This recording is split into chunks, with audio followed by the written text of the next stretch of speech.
So just to refresh your memory, we're doing systems of linear equations, which means we're given two equations.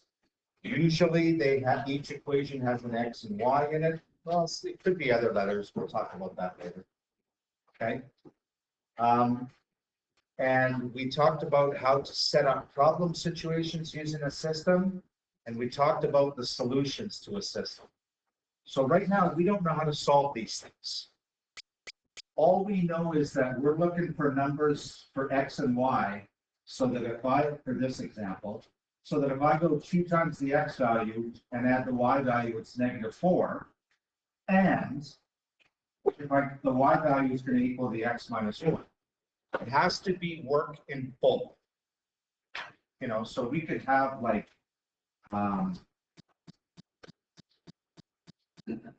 3 and 2. I mean, that works in that one, but does it work in this one? Does 2 times 3 plus 2 equal -4 then? So it's not a solution. The first way we're going to talk about how to solve these things is to graph them.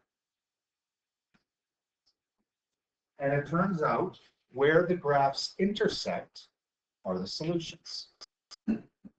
So we need to graph these two equations. And we should be familiar with how to graph.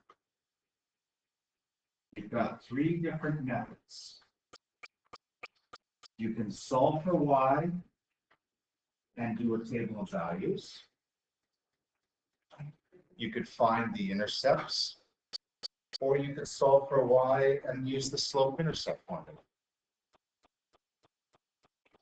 This one, any preference? Sure. But in order to do slope-intercept, we got to move this over here, huh? By subtracting 2x, because we got to get y by itself. And so when we move the 2x over by subtracting 2x, we get -2x minus 4. So remember, y equals mx plus b. What does the -2 represent? The slope. And we write it as rise over run, so I need to write it over 1. What is the y-intercept? -4. And now I use those 2 pieces of information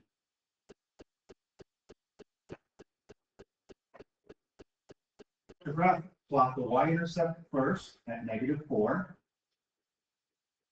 and then count out a second point using the slope. So from -4, I need to go down 2 and to the right 1. I'm going to get that. And you want to draw, don't draw too short of a line. You want to be as accurate as possible. Because remember, we want to see where the lines intersect. Okay.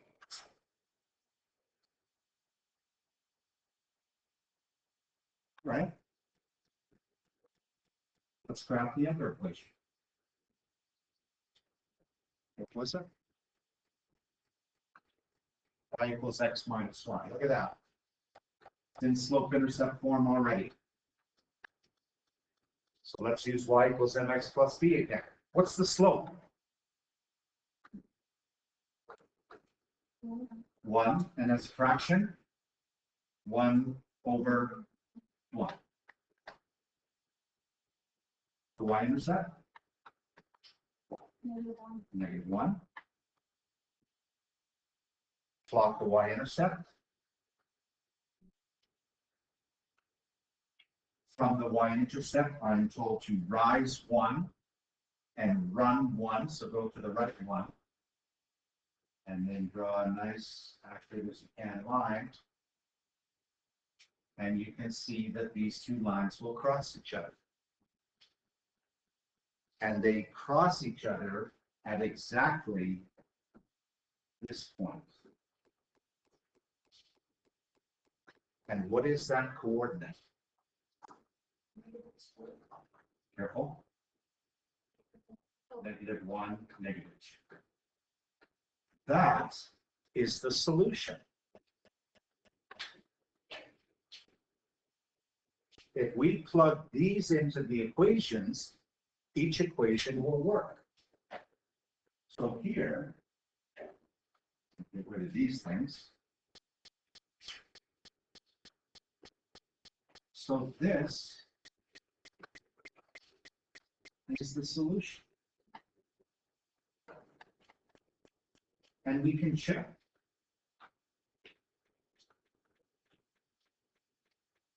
Look at the first equation. Is 2 times -1 plus -2 equal to -4?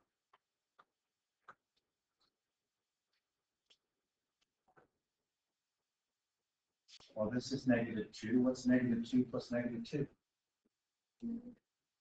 So that works. That means it works in the first equation. Does it work in the second one? Does the y-coordinate -2 equal the x-coordinate -1 subtract 1?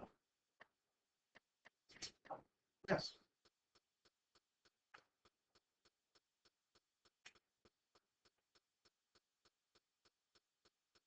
So, good solution.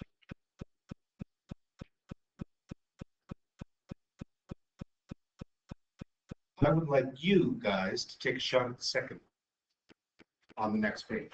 It's very similar to this. You're given 2 equations. You're asked to solve by graph.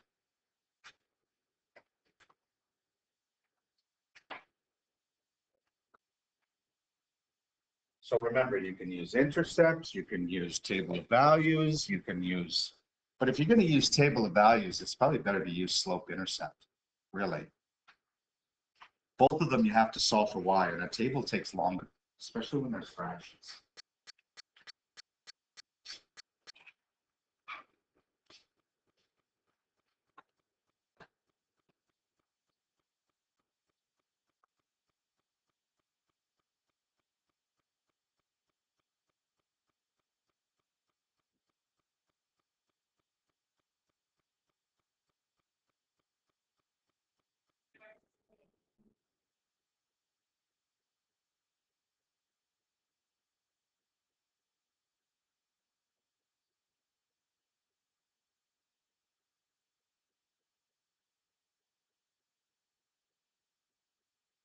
So just for fun, I'm going to do the intercepts method for this one. You don't have to. If you did slope intercept, we should get the exact same graph. X-intercept, we make y equal to 0. So what does the equation look like? X plus 0 equals 8. So the x-intercept is 8. No, that's wrong. That's completely wrong. No, that's right. That's right. Second guessing myself. The y-intercept, you make x equals 0. And that means you get 0 plus y equals 8. So the y-intercept is also 8. Which means, no, it's not going to look like that. It should look like this for 8. 8.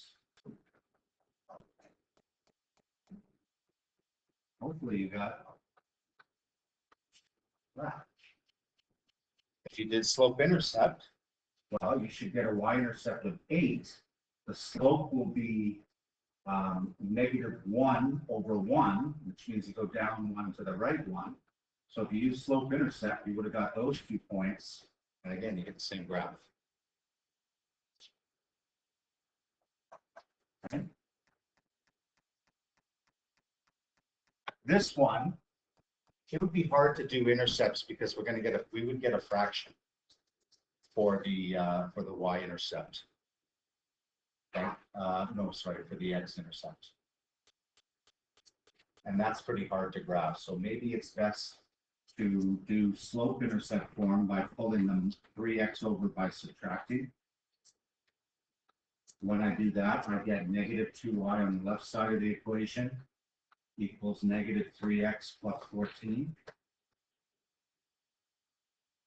Divide both sides by -2. Divide by -2. divide by -2, and I get y equals, well, negative and negative make it positive. 3 divided 2 is not going to give me a clean number, so leave it as a fraction. And 14 divided -2 gives me -7.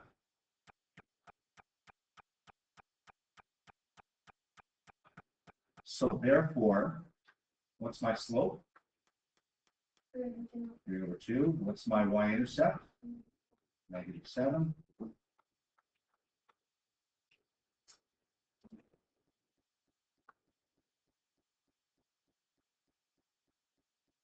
So we go down to -7. That's our first point. Plot the y-intercept first. Then use the slope to find the second point. So we're going to rise 3 on 3, run 1, so to the right, sorry, run 2, so to the right 2. And it's going to look like this. And we want to make sure that we draw a nice accurate line so that we can see exactly they intersect each other, which is the solution. So what is the solution? Well, what's this coordinate? 6, 2. Or you could write it like this. X equals 6, y equals 2. You could either write it like a coordinate or you could write it separately. But that's the answer. And you don't have to, we're not going to check this one, but if you did check, it would work in both equations. Okay.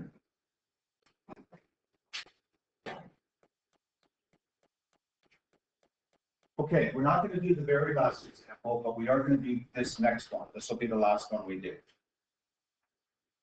And so this is kind of the applied part of applied and pre-calc math in this course, where we're actually going to take it into a problem situation. So we've got a plane that left Regina at noon to travel 1,400 miles to Ottawa and traveled at an average speed of 400 miles an hour.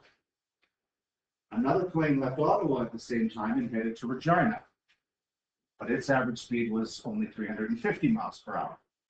Okay? This represents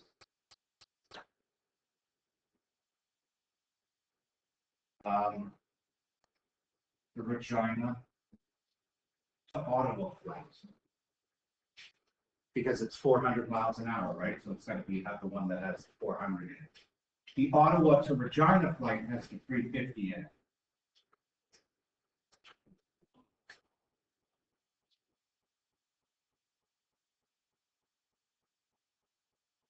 So the problem is, well, first of all, I'm going to graph this system in order to find out where do the planes pass each other.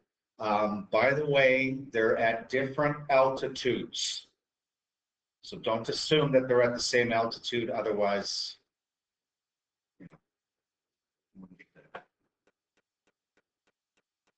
okay, well, notice that instead of X and Y, we're using D and T. D represents the time, sorry, T represents the time, D represents the distance. So really, D is replacing Y, and T is replacing X. Whereas in this one, it's the same thing. Or sorry, similarly, in this one, it's the same thing.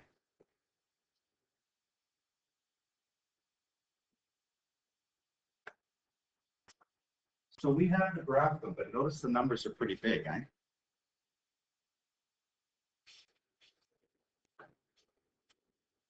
All right. Do I need to draw all 4 quadrants? I know. Like, am I going to have any negatives? No, because I can't have negative distance. I can't have negative time. So what we can do to save ourselves a little bit of time, or to make it more efficient, is we're just going to graph the first quadrant. So here's like 0, 0.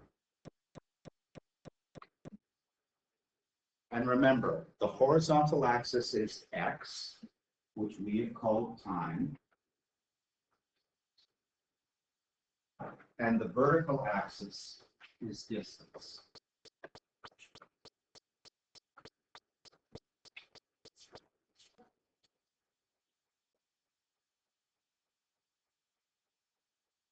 Okay.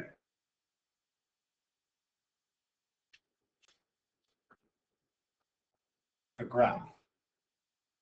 First of all, we need our scales for time and distance. Distance are going to be pretty big numbers for them, all the way up to 1,400 miles, because that's the distance between Ottawa and Regina. So I've got to get up to at least 1,400 on the vertical axis. How much would you like to go up by? I've got to get up to at least 1,400. Go up by once? No, because then I 200s. Can I maybe go 100s? 1, 2, 3, 4, 5, 6, 7, 8, 9, 10, 11, 12, 13, 14. That can work. So let's label every second one 200, 400, 600. If we went up by 200s, we might be too shrunk. It might be too small and it'd be hard to see. So we've got to pick a good scale.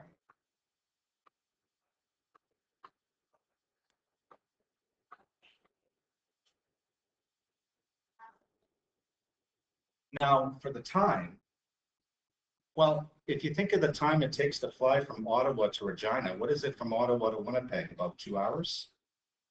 And another maybe hour to Regina. So this thing doesn't look like it's going to be much more than 3-4 hours.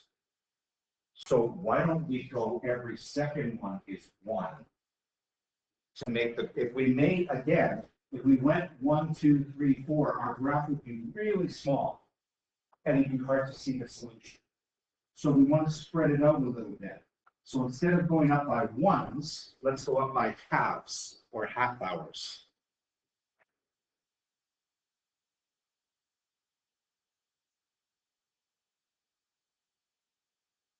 Okay. Now let's put the graph or put the graphs.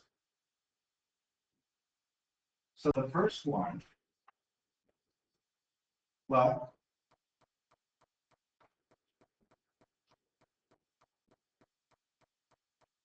this is almost in y-intercept form, but this should be first on the right-hand side.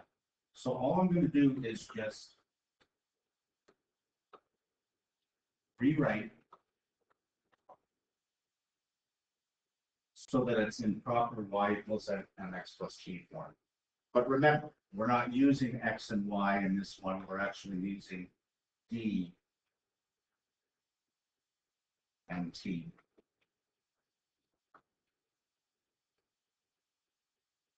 Okay. What's the y-intercept? 1,400. 1,400. So there's the y-axis, 1,400.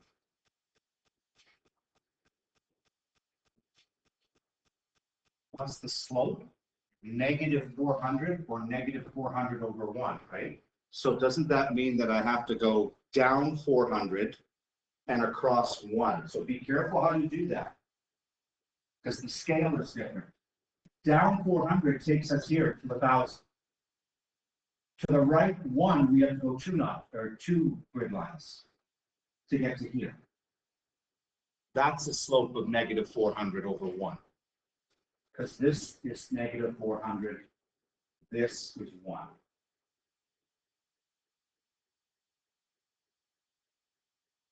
So I'm going to just, I'm going to do it again, down 4 over 2, down 4 over 2, down 4 over 2, etc., etc., etc.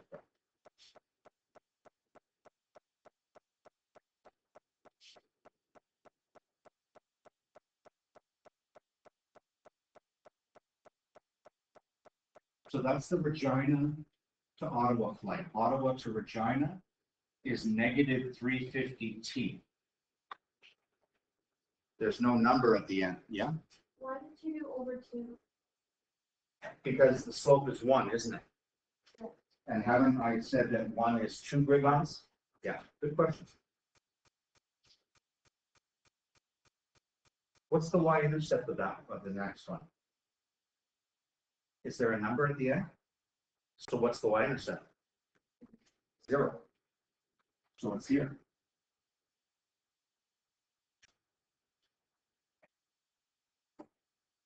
And then I have to go up 350 over 1.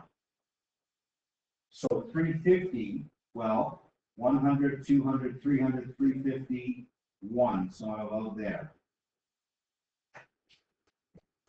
And if I can go up again, 50, 100, 200, 300 over 1, I'm about there. If I go up 350 and over 1 again, I'm about there. And if I go up 350 and over 1, I'm about here. Notice where they intersect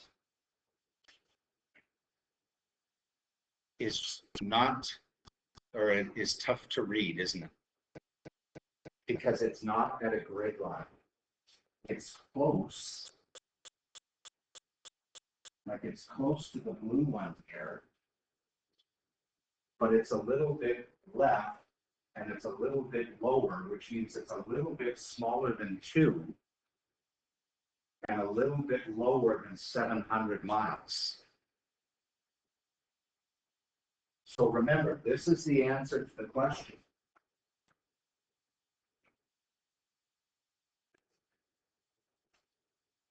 Instead of x, it's t. And instead of y, it's t, where this is the time, this is the distance. So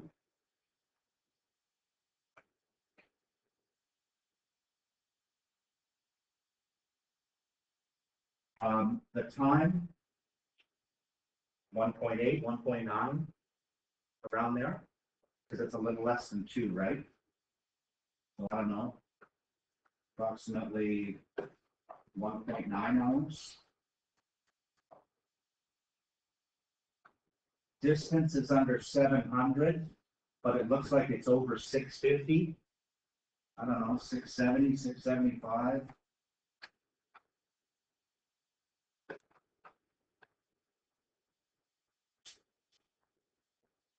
That's as good as we can get. We can't do it exactly because it's really hard to read it exactly.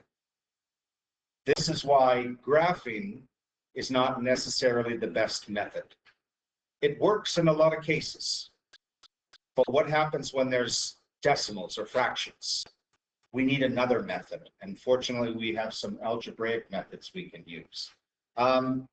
Last thing, I made a mistake. Find the mistake I made. Actually, I made 2. Find the mistake I made on the graph. Remember, this is a word problem. We're talking about distance between Ottawa and Regina is 1,400 miles. Look at the actual graphs. Look at the lines. What do you notice one compared to the other? One has arrows, the other doesn't. The question is, do I put the arrows or not? Is my flight going to go past 1,400 miles? No. So I shouldn't have this here. Is my flight going to go into negative time and negative distance? No. So I shouldn't have this here. That's correct. So you want to be careful with that. When you're in a word problem, you're not necessarily graphing lines. You may have to graph segments. Any questions?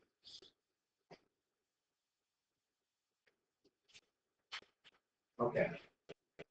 So we're missing quite a few tomorrow. So I'm going to change things up a little bit. I'm going to turn tomorrow into a work period. But for Monday, this is what I want you to do. Exercise 4.2 And exercise 4.3, numbers 4 to 11. Exercise 4.2, all of it. And exercise 4.3.